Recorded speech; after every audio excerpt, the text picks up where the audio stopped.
ఈరోజు గౌరవ రాష్ట్ర working president BRS party KTR గారు గతంలో మేము 5 సంవత్సరాలు మున్సిపాలిటీకి చేసినటువంటి సేవలను గుర్తించి మా పదవీకాలం ముగిసిన సందర్భంగా సన్మాన కార్యక్రమం ఏర్పాటు చేశారు. మొదటగా వారికి కేసీఆర్ సార్ గారికి అందరికీ ధన్యవాదాలు తెలియజేస్తూ గడిచిన 10 సంవత్సరాల టీఆర్ఎస్ పాలనకు ఈ 1 సంవత్సరం కాంగ్రెస్ పాలనకు చాలా వ్యత్యాసం కనిపిస్తుంది. ఇది మేము ఒక నాయకులుగా చెప్తే బాగోదు.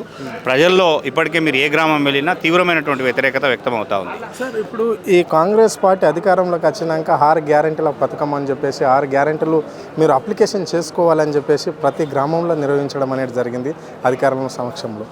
ఇప్పుడు గ్రామ సభలు ఎందుకు, ఏ పథకాల గురించి గ్రామ సభలలో మళ్ళీ అప్లికేషన్ పెట్టుకోవాల్సిన అవసరం వస్తుంది ప్రజలు? ఇదంతా కాలం వెళ్ళదీయడానికి.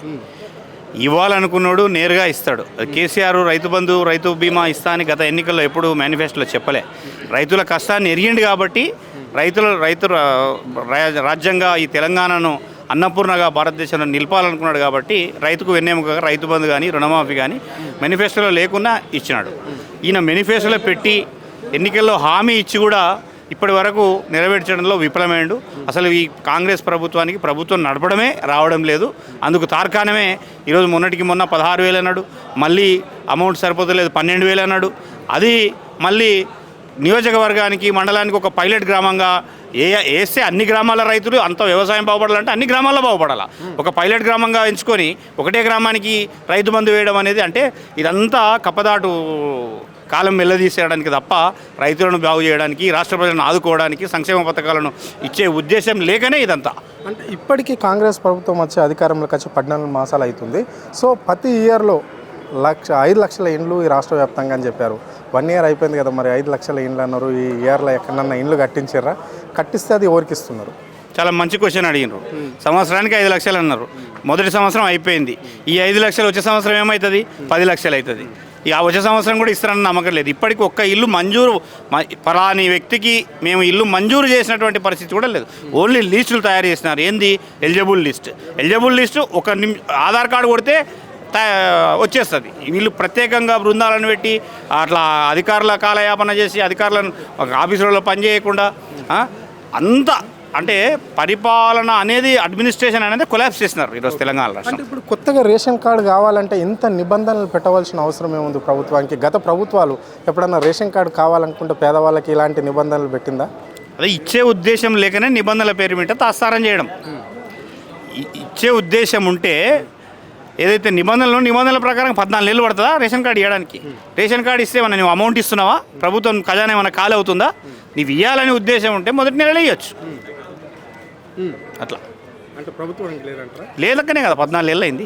చెప్పండి సార్, ఇప్పుడు రైతు బంధు రైతు భరోసా పైసలు పడతాయి టక్ అని చెప్పేసి ముఖ్యమంత్రి చెప్పాడు జనవరి 20వ తారీఖు నాడు. ఇప్పుడు మీ గ్రామాలకు సంబంధించి మీకు తెలిసిన వాళ్ళకి కూడా ఎవరికైనా రైతు భరోసా పైసలు పడ్డాయా? అసలు ఈ రాష్ట్రంలో అలీబాబా 40 దొంగల పాలన నడుస్తుంది. ఆ సినిమానే నడుస్తుంది. మంత్రులు, ముఖ్యమంత్రి అలీబాబా, ఆ కింద ఉన్న 40 దొంగలు అందరు కలిసి రైతు భరోసా కింద ఇస్తానన్న 7,000 కోట్లను 2 దొంగలు తిన్నారు. కోమటిరెడ్డి వెంకటరెడ్డి, మరి శ్రీనివాసరెడ్డి. మరి అదంతా నగ్న సత్యం. రాష్ట్ర మొత్తం రైతాంగం కూడా మా నోట్లో మట్టి కొట్టిర్రు. ఈ దొంగల కోట్లు వేసినందుకు శాస్తి జరిగింది మాకు అని చెప్పి సిగ్గుతో ఇవాళ తెలంగాణ రాష్ట్ర రైతాంగం మొత్తం కూడా వీళ్ళ పీడ ఎప్పుడు పోతుంది దేవుడా అని చెప్పి భగవంతుని ప్రార్థిస్తున్నారు. మరి ఈ దొంగల రాజ్యం ఉన్నంత వరకు మళ్ళీ కేసీఆర్ బాపుచి రావాలి, మా బతుకులు బాగుపడాలని తెలంగాణ రైతాంగం కూడా మొత్తం కూడా ఎదురు చూస్తుంది. క్లోజ్గా నిలువు దోపిడీ జరిగింది అనేది తెలంగాణ రైతాంగానికి అర్థమైంది. అంటే ఏకకాలంలో దేశంలో ఎక్కడ చేయంది కూడా 2 లక్షల రుణమాఫీ చేసిన ఘనత కాంగ్రెస్ పార్టీదే తెలంగాణలో జరుగుతుంది అని చెప్పేసి ముఖ్యమంత్రి అన్నాడు. ఇప్పటికీ 8% అయిపోయింది. అది ఏదో చిన్న లోపాల వల్ల కొంతమంది కాకపోవచ్చు అంటుండు. ఈ వాక్యాలను ఎట్లా చూడాలి మరి? ఇప్పుడు రైతులకు 2 లక్షల రుణమాఫీ అనేది సాధ్యం కాదని చెప్పి గతంలో కేసీఆర్ గారు కూడా చెప్పడం జరిగింది. వాళ్ళు దొంగ హామీలు, అమలు కాని హామీలను అమలు చేయాలని చెప్పి ఒక ప్రకటన చేస్తే రైతులు నమ్మిండ్రు. మరి రైతాంగానికి ఇవాళకి కూడా పూర్తి స్థాయిలో రైతు ఏదైతే రుణమాఫీ అయిందన్నది అది సత్యం కాదు. అందరు కూడా ఏ గ్రామానికి వెళ్ళినా 10 మందికి అయితే 60 మందికి కాలేదనే చెప్తున్నారు కనుక ఇదంతా అసత్యం. ఈ కాంగ్రెస్ పార్టీ మోసపూరితమైన లెక్కలతో చెప్తుంది తప్ప వేరే ఏం లేదు. మరి 6 గ్యారంటీల ముచ్చట ఏంది? మొన్న కోసికి సభల కూడా ఆయన 4 పథకాలు, ముఖ్యమంత్రి 4 పథకాలు ప్రజలకు ఇస్తున్నాము అని చెప్పేసి అన్నారు. అంటే గతంలో ఇంద్రమ్మ ఇండ్లను కూడా రూప్ డిజైన్ గిట్లా ఉంటుంది అని చెప్పేసి ఖమ్మం జిల్లా కొత్తగూడెంలో పొంగులేటి శ్రీనివాసరెడ్డి మంత్రి కూడా దాన్ని చేశాడు. మళ్ళీ ఇప్పుడు చేసిండు, దాన్ని ముఖ్యమంత్రి చేస్తుండు. అట్లా ఒక పథకాన్ని 2 సార్లు అట్లా ఇంప్లిమెంట్ చేయొచ్చా? అరచేతిలో బెల్లం పెట్టి మోచేతులు లాగమంటున్నారు కాంగ్రెస్ వాళ్ళు. ఇందిరమ్మ ఇండ్లు అంటే అప్పుడెప్పుడో ఇందిరమ్మ చచ్చిపోయి ముందు ఇచ్చిన ఇండ్లనే ఇంకా వాళ్ళు అవే పథకాలు, అవే పింఛన్లు, అవే ఇందిరమ్మ ఇండ్లు అని అనుకుంటారు తప్ప కొత్తది ఇచ్చేది ఏముండదు. అసలు కాగితాలు ఏడేస్తున్నారు.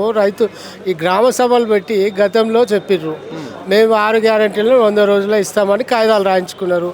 మళ్ళీ సంవత్సరం అయినాక సిగ్గు లేకుండా మళ్ళీ ప్రజలతోనే మీరు మళ్ళీ కాగితాలు ఇవ్వండి అని చెప్తారు. ఆన్లైన్ ప్రపంచం ఎక్కడుంది? ఆన్లైన్లో ఉంది. మొత్తం సాఫ్ట్వేర్ యుగంలో ఇంకా కాగితం పట్టుకొని మీ ఇంటి ముందరకు వచ్చి మీ సభలకు వచ్చి ఇవ్వాల్సిన సమగ్ర కుటుంబ సర్వే జరిగింది గతంలో 2019లో. ఏ కుటుంబం పేదది, ఏ కుటుంబం ధనికది అనేది వాళ్ళ పూర్తి వివరాలను ఇవ్వడం జరిగింది. ఆ డేటా ప్రకారం మీరు ఇవ్వాలనుకుంటే ఆ డేటా ప్రకారం రేషన్ కార్డులు ఇవ్వచ్చు, ఇందిరమ్మ ఇవ్వలేదు. ఆడలేక మధ్యల మీద పెట్టినట్లు దొంగకి ఏం కావాలండి? దొంగ ఏదైనా చెప్తాడు, ఇచ్చేటోడు కాదు. అసలు ఈ పరిపాలననే దొంగల చేతిలో పడ్డది చివరిగా. అంటే గతంలో కేటీఆర్ కుటుంబ పాలన చేస్తుంది, రాష్ట్రంలో దోపిడీ రాజ్యం నడుస్తుంది అన్నాడు. మరి ఇదే ఈ రేవంత్ రెడ్డి అన్న తిరుపతి రెడ్డి తోటి మొన్న 26 జనవరి రోజు స్టేజ్ మీద అధికారుల పక్కన నిల్చున్నారు. మేము రేవంత్ రెడ్డి కుటుంబానికి చాలా దగ్గర. నాది వనపర్తి టౌను. రేవంత్ రెడ్డి గారు కూడా వనపర్తి పట్టణంలోనే జూనియర్ కాలేజ్ నుంచి డిగ్రీ వరకు చదువుకున్నారు అక్కడ. వాళ్ళ కుటుంబం మొత్తం సంగతి కూడా మాకు తెలుసు.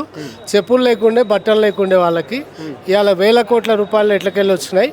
మరి ఇవాళ అనధికారికంగా తిరుపతి రెడ్డి వాళ్ళ అన్న మరి అందరినీ దౌర్జన్యం చేస్తూ ఎక్కడైనా మైనింగ్ తీసుకున్న కాంట్రాక్టర్లను పిలిచి కూడా వాళ్ళని చంపే ప్రయత్నం చేసి వాళ్ళతోన 50% ఇవ్వండి, 70% ఇవ్వండి అంటే ఓ దోపిడీ దొంగల బందిపోట్ల లాగా వాళ్ళ కుటుంబం వ్యవహరిస్తుంది. ఇప్పుడు ఏదైతే కుటుంబ పాలన అని చెప్తున్నారో మరి సిగ్గు లజ్జ ఉందా అని చెప్తున్నారు. రాజీవ్ గాంధీ కుటుంబ పాలన కాదా? ప్రియాంక గాంధీ లేదా? రాహుల్ గాంధీ లేరా? ఇంకా రెండోది ఆ గాంధీ కుటుంబాలలోనే మేనకా గాంధీ కుటుంబాన్ని తొక్కేసిన గనులు వాళ్ళు. ఇంకోటి స్కిల్స్ ఉన్నాయి. కేటీఆర్తో పాటు కవిత గారు కూడా మరి వాళ్ళ పక్కన నిలబడండి. వారసత్వ రాజకీయాలు కాదు, వాళ్ళ ఒంట్లో ఉన్నది రాజకీయ అనుభవం. వాళ్ళకి ప్రజలకు మేలు చేయాలనే సంకల్పంతోనే తండ్రికి తగ్గ వారసులు వాళ్ళు. ఆ స్కిల్స్ ఉన్నందుకే ప్రజలు వాళ్ళకి ఓట్లు వేస్తుండ్రు, ప్రజలు గెలిపించారు. కేటీఆర్తోనే ఎవడొచ్చి తట్టుకోమని చెప్పు. తిరుపతి రెడ్డి రేవంత్ రెడ్డి నలుగురు అన్నదమ్ములను రమ్మని చెప్పు. ఏ కోటికి సరిపోరు కేటీ రామారావు గారు. ఇప్పుడు స్థానిక సంస్థల ఎన్నికల్లో ఎటుండబోతుంది? మరి ప్రజల తీర్పు ఏమనుకుంటున్నారు గ్రామాలలో? ఇప్పుడు ఈ దొంగలు స్థానికంగా ఉన్న ప్రజలందరినీ కూడా మాకు ఓటేయకపోతే రైతు బంధు రాదు, మాకే ఓటేయకపోతే ఇందిరమ్మ ఇల్లు రాదు, మాకు ఓటేయకపోతే రేషన్ కార్డు రాదని చెప్పి అట్లాంటి బెదిరింపులకు గురి చేస్తున్నారు. అయినా ప్రజలు అర్థం చేసుకున్నారు ఈ దొంగలు ఉంటేం పోతేమి, వీళ్ళకి వేసే పరిస్థితి లేదు. మళ్ళీ కేసీఆర్ రాజ్యం వస్తుంది. స్థానిక సంస్థల్లో కూడా 100% బీఆర్ఎస్ పార్టీ విజయం సాధిస్తుంది. గట్టు యాదవ్, వనపర్తి మున్సిపల్ చైర్మన్, వనపర్తి జిల్లా పార్టీ అధ్యక్షుడు.